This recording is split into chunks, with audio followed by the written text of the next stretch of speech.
With the leave of this House, I'm going to take a moment as a parliamentarian and as a Canadian to address what happened this weekend. We saw an out-of-control mob take over the streets of one of the country's biggest cities. We saw them openly and proudly spewing hatred, spreading violence, and thumbing their noses at the values that every single parliamentarian in this place I know holds dear. Burning cars, injuring police officers, chanting slogans like the final solution is coming. I don't know what kind of Canada this is, but it's certainly not one that I recognize. And I know that many Canadians feel exactly the same way after watching that. And the Prime Minister's go-to response after an incident like this one is to say that this is not Canada. But, Mr. Speaker, we have to reckon with the fact that this is very much Canada. That is, of course, after he sided with the outrageous decision of the International Court, drawing a false equivalency between a liberal democracy and a terrorist organization that attacked that liberal democracy last year, which emboldened the very supporters that took to the streets to almost burn down a city. Our country is no longer a haven for law and order, for truth and justice, for peace, and for the freedom that we used to have. And Mr. Speaker, instead of talking about all of this, we are still here after 2 months of demanding the documents in this place, demanding that the Liberals turn over the documents to the police, instead of debating the very real issues and the consequences to Canadians that happened, that poured out into the violence that poured out into the streets over the last number of evenings and days, if you're on the campus of Concordia University. We're still talking about this. And we have become a nation where the rights of bigots and violent rioters trump the rights of freedom of religion and, sadly, of personal safety, something that I never thought that I would say on the floor of this House. And we have become a nation where the grievances of a small, petty, lawless minority govern the lives of a larger, law-abiding majority. And we have become a nation where we have lost the ability to put a stop to even the most despicable behavior. And instead, day after day in this House, we demand the same thing from the same government that refuses the same order. Day after day, we ask them to release the documents instead of talking about the issues that Canadians are seized with. This is a nation, Mr. Speaker, where it is no longer extraordinary to wake up, to read that another synagogue has been firebombed, or that another Jewish business was vandalized, or that another bomb threat was made at a Jewish school, or that gunshots flew through the windows. Kids as young as 17, 18, 19 years old are being arrested for crimes. Children in this country are being turned against one another, blinded by our ability to teach even the most basic tenets of respect and critical thinking, with the woke academics pushing DEI ahead of introspective thought, and their unions that have become a bastion of ideological drivel that has now become dangerous and has spilled out into our streets.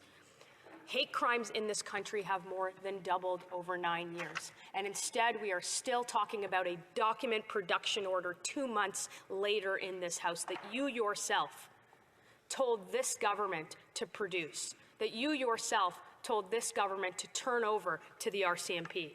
That is the natural consequence, Mr. Speaker, of a Prime Minister and a government that cannot even utter the most basic condemnation of radical and extremist behavior in this country, who send one group of MPs to say something to one community and a different group of MPs to say the exact opposite to another community. Those days are over, Mr. Speaker. That's how it works in the Prime Minister's Canada, but that's not how it works in Canada. And I will say one thing, because we've talked about it in the House, and most recently from comments from the government House Leader, but the bouncy castles and the hot tubs and the outdoor barbecues and a protest blocking several blocks in a single city, honking equals a national emergency. frozen bank accounts, and prosecutions. But rioting, targeting, harassing, intimidating the Jewish community for more than a year, torching cars, shooting synagogues and schools, calling for violence, murder, death, celebrating actual terrorists, carrying actual flags of terrorist organizations for over a year in this country equates to quote-unquote peaceful protest encouraged by members of this House. And Mr. Speaker, that is shameful, and every single Canadian sees it now. What's happening now is a hallmark of this government, a government that has held this place up for 2 months without turning over documents in this latest scandal of $400 million tax dollars, 186 conflict of interest broken.